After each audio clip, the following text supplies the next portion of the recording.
each shovelful to his face to try to see if anything was there.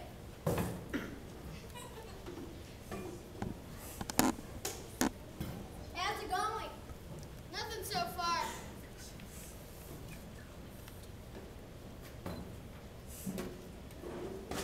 Hey, I think I hit something. What is it? I don't know. I think it might be the treasure chest. Really? I think. Can you get down here and help me wedge it out? Yeah.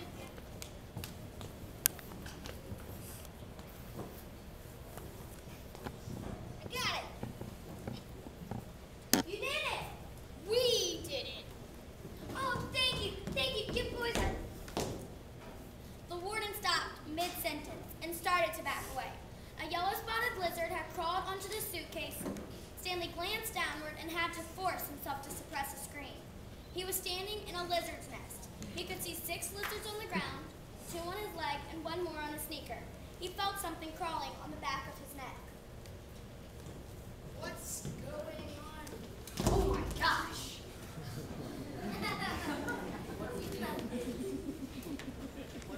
What do we do?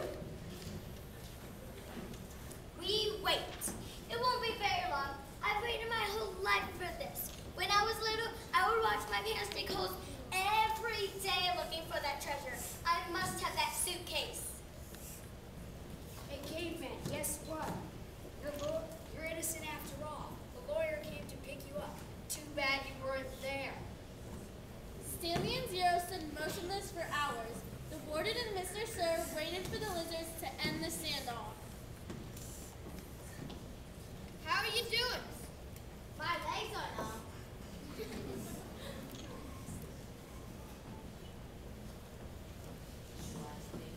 Is your last name your first name backwards?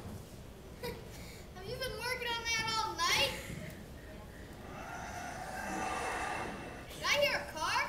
Is that lawyer woman's? And the Girl Scouts selling cookies. Stanley Allen? Don't worry, Stanley. We'll get you out of there. How long have they been in there? All night. They snuck into my cabin during the night and stole my suitcase.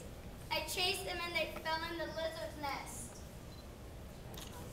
That's not true. Stanley, as your attorney, I advise you not to say anything. It's a miracle they're still alive. Yes, it is.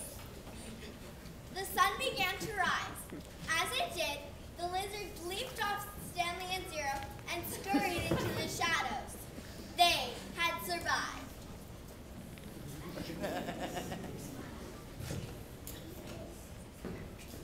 Thank God you're still okay. It's Stanley! Don't cause any more trouble. It has his name on it, see? Stanley Hillman. You say it came from your cabin? But you can't even read. Come on, Stanley. Not without Hector. All right. May I see Hector's file? We'll go get Hector Zeroni's file.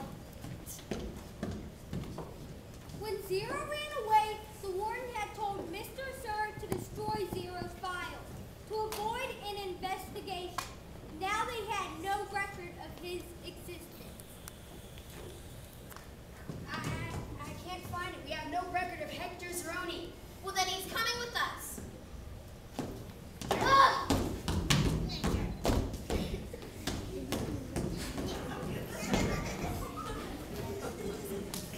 Hey, caveman, is that you?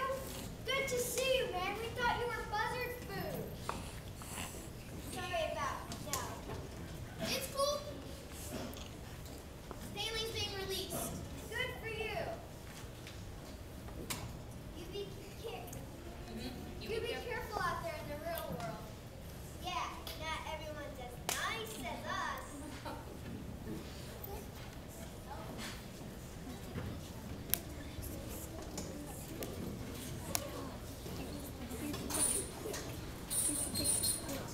There never used to be yellow-spotted lizards in the town of Greenland.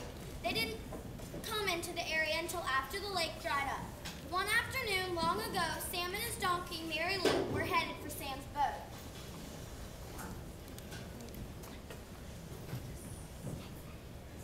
Sam, Walter?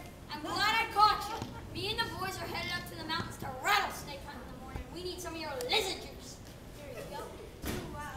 Here, onion juice. You sure this stuff will work? I hate them dang yellow spotted monsters. Tell anyone, if it doesn't work, come back next week and I'll give you a full refund. It's okay. Yeah, I'll just buy the tape. On the ride home, Miss Marengo explained that she was a patent lawyer and that Stanley's father had invented a miraculous new spray that was a cure for foot odor. She offered Stanley a sniff. It smelled like peaches. As they drove away from Green Lake, the sky darkened behind them. And then, for the first time in over 100 years, a drop of rain fell into the empty lake.